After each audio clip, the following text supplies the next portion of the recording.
Ganun lang. Oh. Okay.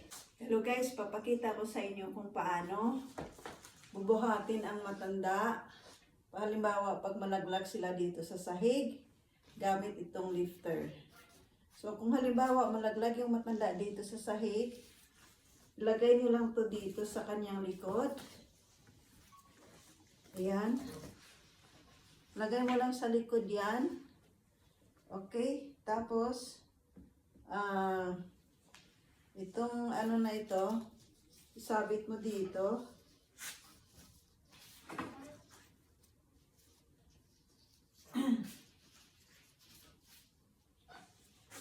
Tapos, dapat naka-X siya. Ito o, dapat naka-X.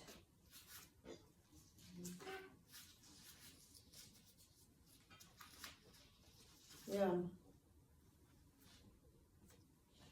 Yan. So, dapat ito ay nakabuka. Okay? Dapat siya nakabuka. Kita ko sa inyo. So, ngayon, yung paa niya, dapat dito nakataas. Okay? Bantayan niyo yung paa kasi maiipit. Maiipit yung paa. So, kailangan itaas mo dito, ipatong mo. Pwede pa pala siyang ibaba, guys. Oh, tingnan nyo.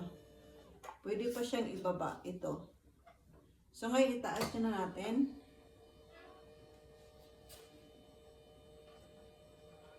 Yan. Yan lang. Ganun lang kasimple.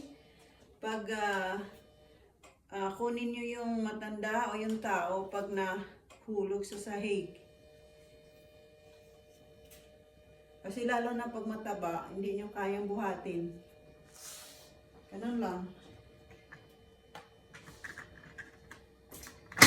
Oh. Okay. So, yun lang po. Sana may natutunan kayo sa aking video. To all my supporters in Israel Care Filipino, thank you so much.